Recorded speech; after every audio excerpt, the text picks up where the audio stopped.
Good morning, everyone, and thank you for joining us. Welcome to today's coffee break. If you were able to join us last week, you probably remember our speakers. But for those of you who were unable to join, I am Megan Reed, VP of Marketing at NetGain Technologies, and joining me again is Scott Logan, Director of Security at NetGain, and Tim Smoot, Senior Systems Engineer at Arctic Wolf Networks. Today, we are going to take a deeper dive into managed detection and response. And to kick us off, we'd like to learn a little bit more about you all. So I'm going to throw up our first polling question here. Let's see. Do you have or are you looking for a managed detection and response solution? Please review the options and select the one that best describes where your organization falls. Tim, in one sentence, why do organizations choose a managed and detection response solution? I think the primary reason why managed detection and response, and Scott and I will probably refer to it as MDR more than once during this coffee break, but a lot of the reason why folks are looking at MDR solutions is we're trying to get a correlated and combined information source as a proactive tool for preventing breaches and or detecting them quickly so that they can be reacted to. It's a pretty complicated thought process when you start looking at preventing and or detecting these kind of breaches because how fast and agile the landscape is from a threat perspective. So having a tool that has the ability to see those different aspects of your infrastructure and evaluating the information based on those infrastructure pieces gives you the ability to protect and detect those kind of issues on an ongoing basis. Sure, sure. Anything you want to add, Scott, before I close down the poll? Yeah, I think the key letter in MDR is R. I think a lot of businesses have the tools that provide them a ton of information. They just don't have anything that reacts to it. There's no response mechanism associated to their tools. I think that's the key part of managed detection response. All right, let's close down our poll. I'm going to share the results with everyone here. So it looks like about 50% of organizations already have a solution and Awesome. a mixed bag on the rest. So, all right. Thank you all for participating. So now that we better understand where the audience kind of lies in their managed detection and response journey, let's jump in. Tim, I'm going to hand it over to you. Yeah, and when we're talking about typical MDR tools, the truth is that there are a lot to choose from, and the first thing we don't want to do is start pointing fingers and saying something's bad or not a good option. The truth is that if those folks that joined us for our first coffee break talking about that security operations type mentality is typically managed detection response tools are limited in scope, right? So they don't have the ability to see everything, or they also are focused specifically on a typical type of vendor or a specific piece of information on the infrastructure. And that really limits its effectiveness and causes an opportunity for some things to get by. And the thing that we're trying to look at and to make better from an MDR perspective is to broaden that scope, to get that visibility much more inclusive across the infrastructure, which gives us more information. And the more information we have, the better we can protect and the better we can respond. Totally agree, Tim. You and I have taken part in a lot of discussion about MDR, and one of the things that you always talk about, you stress upon, is that it's an active model. And I love the idea that MDR should be an active and not a reactive model, right? But to be an active model, it has to, well, to be successful, the data can't hide from the solution. All the logs and the data must be under constant review. And log ingestion can't be limited. Data can't be unavailable. And if the program is to be truly effective, the false positives must be recognized and eliminated to avoid hours of valuable engineering time sitting there sifting through this magnitude of data. Yeah, and at the end of the day, every tool that we buy in the security industry, doesn't matter which person it is or which organization it is. The truth is what we're targeting, and what we really want is the outcomes. And a lot of the tools that are out there in the market today don't really provide outcomes. They do that 10-yard line drop off, right, where they're kind of leaning on the customer to finalize the research element of that data set. So, confirm that something is or isn't a false positive, or confirm that something is or isn't in the house by supplying a Google link or something like that. And then the other side of that is, once that customer has confirmed that something is in the house, now they have to do more research to figure out how to remediate it.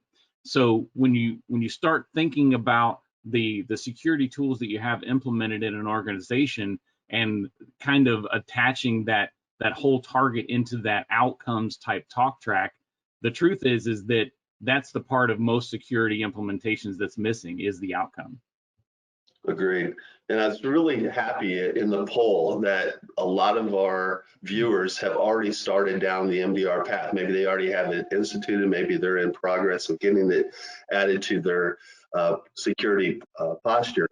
But the key part of any type of EDR or MDR program is that it is always on. There's a 24/7 eyes on what's happening in my infrastructure. I want to know what's happening. I want to know where the data is moving. I want to know if there's problems within an asset. Those definitions have to be recognized 24/7, because the bad guys, they're sitting out there at the middle of the night doing what they need to do while you're trying to get some rest, and that's where you can have a lot of your problems. Without a doubt. It's a tricky dynamic when you think about it. Now, there's certainly a large segment of the nefarious actors out there, the hackers and those kind of folks, that are lazy, right? They're just basically leveraging a tool that's been used for years, whether it's a botnet or malware or encryption ware, anything like that. But the truth is there are some folks that are very creative. When we start thinking about the three-tiered aspect of security, it really comes to light that folks are figuring out how to leverage those on-prem weaknesses as well as those remote weaknesses. And COVID-19 obviously has brought a lot of that into the front of people's minds, and then also the cloud weaknesses. And if your MDR tools and or the way you're looking at the information from those tools don't include that three-tier thought process, then you're missing something. And typically you don't figure out that you're missing something until you're actually hacked. That's true. Yeah, I saw a statistics, 667% lift in phishing attacks since COVID-19. A lot of remote workers, a lot of people are working from home, and when you get home, you tend to relax a little bit, and your guard's not as high as when you're in the office, and they're trying to take advantage of those styles of attack. So there's a lot of information in the logs that can bring an awareness of that type of attack happening, and you have to have those eyes on it. And then when I say eyes on it, I'm talking about security professionals. A lot of the data that is just created by these tools, there's just so much of it. It can drive in so many directions. You have to have somebody that's certified, that's trained to understand what the data means, sift through the false positives like you were talking about, and bring the actionable items home to the IT team so that they can be reactive. Yeah, at the end of the day, it's truly about information, right? Information is power, and we can't try to protect our entire infrastructure or our entire organization by just looking at one or two or three pieces of data. And when we start shopping around for tools and we look at those tools and they say, yeah, we do MDR or we do EDR, and we love this log from this specific vendor and this log from this specific vendor. Oh, and we'll take your Active Directory log as well, but that's it. How many more pieces and reference material information sets are left on the table that could be correlated and leveraged in order to eliminate those false positives, which is probably a good portion of the work of weeding through those false positives. and then get to the meat of the investigations and or remediations that goes along with it. You know, we hear a lot of tools come to market today that are using that wonderful artificial intelligence and machine learning tagline, and those are great tools. I don't want to belabor them at all, but at the end of the day, artificial intelligence isn't intelligent. It has to be taught. And the bad thing about that is it can be taught that bad things are okay. So the bad guys are figuring that kind of stuff out. They're just as smart as the rest of us. And one of my old friends that has been doing security for a very, very long time actually made a statement that said, if a human being built it, a human being can break it. That's all there is to it. There's no way around that. So that broad visibility is definitely something that helps us a lot, because at no point, hopefully, it should never happen that a hacker coming in from the outside has the same visibility into your infrastructure as you do. I totally agree. You know, and working within MDR Solutions, I want to have a resource available to me that can help me drive some of my understanding, provide me forensic understanding of what's happening within my infrastructure, especially in lieu of a breach. If there's something that happened in my infrastructure, I want to know what happened. I want to know my root cause, and I want to have somebody that I can depend on, that I can talk to about that. And so it's very frustrating if I make a call to a support group, a maintenance group, and I have to re-explain my infrastructure to them. That is very frustrating. I want to talk to somebody that knows my infrastructure and be able to provide me a good understanding about what's going on based on how my infrastructure is created. And so that's certainly a big part of a good managed detection and response solution. Yeah, that's right. It looks like Tim might be having some challenges with his internet connection. So, Scott, anything you want to wrap up there before I jump into the Q&As? I just want to make point that the managed detection and response solutions are designed to provide information, notification, and response to those particular incidents. And if you have the right MDR solution in place, I would like for it to be able to go out and take a device that is showing up as being possibly infectious and remove it. Don't even ask me if it's a workstation or something like that that has something going on with it. I want it to take it out. I want it to contain it, and then we'll deal with it on the backside. But don't let it be infectious to my network. I think that's a good MDR program, a good position to be in. Mm-hmm. Yeah, most definitely. Let's move us right along here because we are coming up on our 15 minutes here shortly. So now I do want to open it up for questions. If you haven't done so already, please submit your questions using the questions panel on the bottom right hand of your screen. And while we're doing that, we do want to know if we are able to help you. So I'm going to throw up a polling question while we go through some of these questions here, and if we can help you, just please let us know. So Scott, the first question, it looks like, is it possible to purchase a self-contained managed detection and response tool? Well, there are vendors that provide managed detection and response tools, but traditionally MDR is viewed as a deliverable based on other tools and information and sources. When MDR is sold as a tool, it typically is limited in scope in some way, either by visibility, meaning it leverages only specific logs or specific vendor logs, or by the outcome, provides industry standard threat hunting or high-level log review, and not true outcomes. These types of tools still require the end user to perform further research into false positive elimination and interesting investigations and build remediation steps and actions. Okay. Second question, how does containment benefit an organization? All right, so let's look at this scenario. Some nefarious activity occurs on a user's endpoint at, let's say, 3 a.m. And the IT guys are at home and they're dreaming about the next generation of core processors and resting their exhausted little IT minds. So now, what do?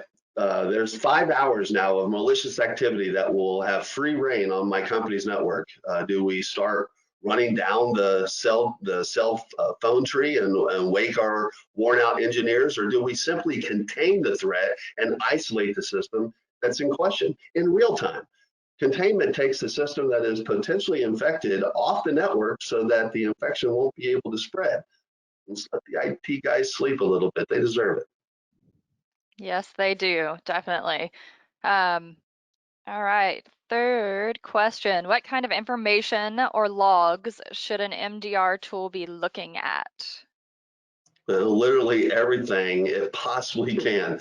The real truth about security posture is the understanding that what you know and the hackers and nefarious actors don't know. It's truly an advantage. Having visibility into all the logs information in a correlated way is of the utmost importance.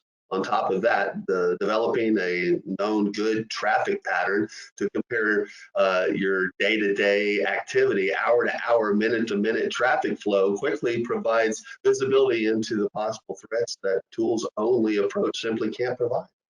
The evolution of the MDR has required that the industry move beyond the reactive proactive thought process and understand that the security requires us to take an active approach. Yes, an active approach is much needed and much necessary. So looks like that's most of the questions for today. But if you do have any other questions on this topic, please do not hesitate to reach out to us. The contact information is displayed on your screen. We're happy to have side conversations. If you want to talk about specifics with your organization, please let us know those things. Thank you to Tim, who unfortunately we lost, I think, on the internet connection side of things. But thank you, Scott, as well, for your insights. And thank you, Absolutely. everybody, for attending today's coffee break on IT security. And we hope you enjoy the rest of your day.